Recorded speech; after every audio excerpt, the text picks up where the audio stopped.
Então, mas quando você fala em manutenção nessa perenidade, talvez isso seja o problema do mundo, né, da humanidade como um todo. A gente sempre olha para o futuro como uma coisa conjunta, onde todos temos que habitar um planeta saudável e temos que manter, sei lá, o status quo, seja ele qual for, de uma determinada maneira, porque isso interessa a todos, mas na responsabilidade ela se torna individual.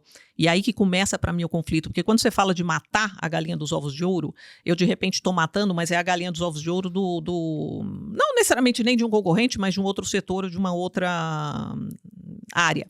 E aí eu não estou preocupado com isso, ou seja, contanto que eu preserve a minha cadeia de valor, a do outro é problema dele. Só que o problema é que em algum momento a coisa toda eclode, né? Que é o que a gente está vendo hoje no meio ambiente. Então não é mais o problema de alguém, né? É um problema de todo mundo. E como que você lida com isso? Eu estava... Só de falar no assunto, né, o feed da gente começa a enlouquecer. Hoje de manhã estava lendo justamente que ontem São Paulo foi a capital mais poluída do mundo, né? Então está todo mundo aqui tossindo um pouquinho. Isso não é mais problema de alguém, isso é uma questão de todos. E ao mesmo tempo existe todo um questionamento se os governos estão fazendo o suficiente para poder legislar em favor de uma solução, e a gente sabe que não é o caso, né? Que as forças estão todas aí quebradas nesse meio do caminho. Então, como é que funciona isso? Assim, quem manda nessa história? Quem é o cara que vai apertar o botão e falar, a partir de agora é assim que todo mundo tem que agir? Quem estabelece métricas e quem controla essas métricas? E será que são métricas que nós precisamos ou será que é uma consciência humana, social e não necessariamente empresarial do problema? Como é que isso roda? Sabe, eu fiz um TEDx sobre esse tema e uma das provocações que eu faço é o que eu quero, de fato? Deixar filhos melhores para o mundo ou um mundo melhor para os meus filhos? Eu posso ter os dois? É uma provocação que eu faço. Eu entendo que sim, você pode ter os dois, mas você não vai trabalhar um sem o outro. Tem uma questão que é muito importante que a gente tem que colocar, hoje a gente vive num mundo 100% globalizado, e essa globalização, nos últimos 20 anos, ela se tornou muito, mas muito visível. Muito visível. Ela está muito próxima da gente. Então, quando você tem a União Europeia se juntando, se unindo num bloco, etc. Tal, lá em meados da década de 80, 90, foi discutido a questão da poluição transfronteiriça. Olha, a poluição que você faz no seu país, bate o vento, vem para o meu país e me prejudica aqui. Prejudica a minha saúde pública, eu tenho um gasto aumentado na saúde pública, etc. Tal, por conta de um problema que você fez ali. Então essa questão da globalização, ela já começa a mostrar pra gente que o que você faz na sua casinha pode prejudicar a casinha do vizinho. Quando a gente traz isso e esse negócio começa a se expandir junto com os conceitos de globalização, hoje a gente tem um conceito que a gente vive em comunidade, é uma comunidade ampla. Então o que eu faço aqui, né, no meu microcosmos, prejudica todo o meu entorno. Então, assim, precisa de um despertar de consciência. Esse despertar de consciência está acontecendo. Ele demora, mas ele já está acontecendo. O que acontece é que talvez ele seja tarde demais, né? Quando a gente vê São Paulo como a capital mais poluída do mundo nos últimos dias, né, a gente tem que levar em consideração que isso é derivado de 70% do território que está pegando fogo, do território de cultivo que está pegando fogo, sendo que 90% é por queimada voluntária. Pois é. Né? Que é uma prática que já foi discutida e que já todo mundo já sabe que não é uma prática boa, nem para o solo, nem para a natureza, nem para o meio ambiente, nem para as pessoas que estão ao redor, né? E gera só uma série bizarra de problemas. Aí você soma isso, a seca que a gente está tendo, que é um período de estiagem grande, né?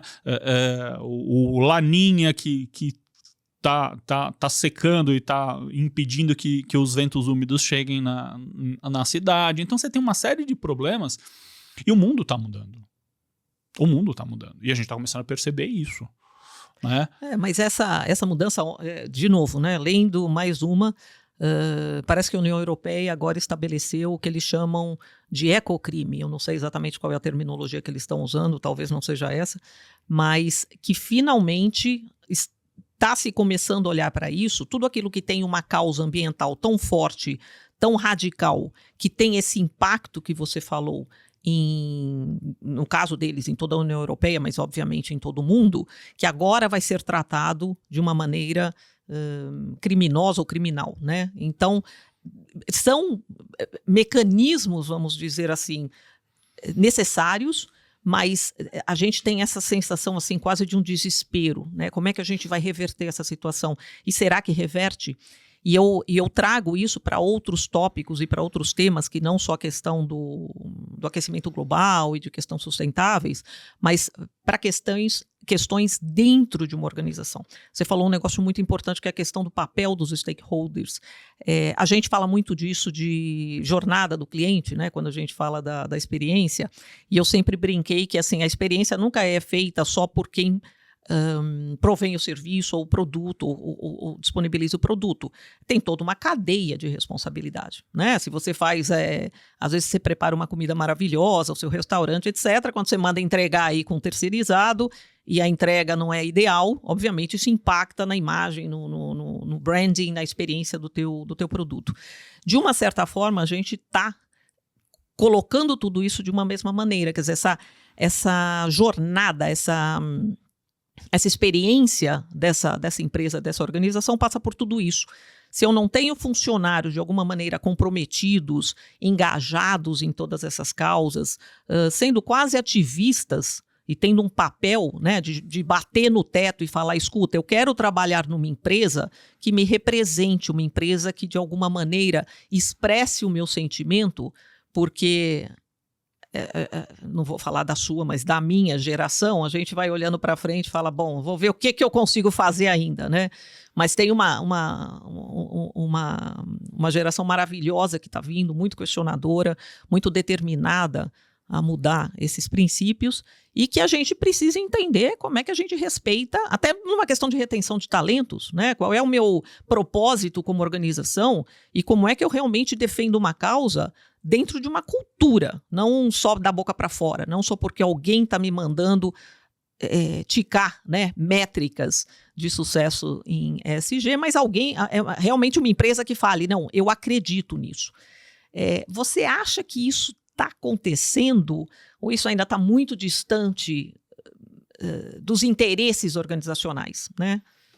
Legal. Vou começar respondendo de trás para frente. Se eu acho que está acontecendo, aí eu gosto de usar um provérbio soviético aqui. Achar é a mãe de todos os erros. Não tenho nada. Não tenho direito de achar nada. Ou eu sei ou eu não sei. Ou eu não sei. E o que você sabe? Então, tem um grande grupo de cientistas, aí eu volto pro começo de novo, né? Tem um grande grupo de cientistas que fala que a gente já chegou num ponto de inflexão. Daqui para frente é só ladeira abaixo. Isso, não tem, foi. Já era, acabou. E tem outros que ainda dizem, olha, ainda dá para recuperar alguma coisa. Né? Então, é aquela história, né, do otimista e do pessimista, né? Do pessimista... Bom, deixa essa história, eu conto depois do otimista. Você vê que o meu copo está bem no meio aqui, Maida. Você pode escolher se ele está ele está meio cheio ou vazio. meio vazio. É mais ou menos isso. E aí a gente começa a pegar algumas questões que eu acho que são interessantes para trazer isso. Primeiro que essa nova geração, como você bem colocou, ela já está mais atenta. Como ela é uma geração 100% globalizada, 100% digital, ela já está recebendo essas informações desde muito cedo, né? É uma geração que quando vai consumir, quando consome, já consome produtos sustentáveis. Então, quando a gente fala em experiência de cliente, quando a gente fala em branding, quando a gente alia isso a um bom marketing, né? Não o greenwashing da vida, mas um bom marketing sendo feito e mostrando que você está atuando nessa área ambiental de alguma forma, você acaba trazendo valor. E essa pessoa topa pagar até 30% mais caro por esse tipo de produto. Então, e já tem estudos relacionados a isso. Quando a gente fala de a implantação do ESG dentro das companhias é caro, funciona para as companhias, a lei me obriga. Bom, Igual a Europa, no Brasil também a gente tem uma legislação ambiental específica. Então, você não pode derrubar árvores, você não pode traficar animais, você não pode fazer uma série de coisas, né? Você tem algumas obrigações ambientais de limpeza de solo, de alocação de resíduos, etc. e tal, e por aí vai. Quando a gente olha dentro das empresas e dentro das companhias, as companhias, por uma razão de compliance, que é se manter adequado dentro da lei, né? Ela tem que necessariamente fazer e se manter e se estruturar em dia com a sua própria legislação, com a lei, com aquilo que está determinado. Esse é o primeiro aspecto. Então, eu preciso olhar para a legislação ambiental? Sim, eu preciso olhar para a legislação ambiental. Eu preciso olhar para as questões de saúde pública? Preciso olhar para as questões de saúde pública. Aí fala, bom, eu tenho uma obrigação empresarial aqui, necessariamente eu tenho uma obrigação empresarial. Então eu preciso cumprir essa obrigação empresarial, estando de acordo com as regras, com os institutos, com as formações que eu tenho. Eu tenho boas práticas, de um lado, que é o mercado que me impõe aquilo para eu estar de acordo com o mercado, e eu tenho a lei que também me impõe algumas coisas e eu tenho que estar de acordo com aquela lei. Mas você vai falar, mas é caro implementar isso. Não é caro. Esse é o grande detalhe, não é caro. Porque a gente tem que olhar isso como um investimento com foco em perenidade. A minha empresa vai se sustentar por mais tempo, vai se manter perene ao longo do período. Da vida. Claro. Da vida, da minha vida, da vida da próxima geração, etc. Tal, que é exatamente isso que a gente quer. Então, quando a gente transfere isso, a gente vai fazendo. E aí, a gente começa a pensar, poxa, mas a sustentabilidade eu posso vê-la como um investimento? Sim, um investimento necessário, né? E aí a gente a médio e longo prazo, a gente foca na perenidade. No curto prazo, a gente tem a questão da reputação empresarial.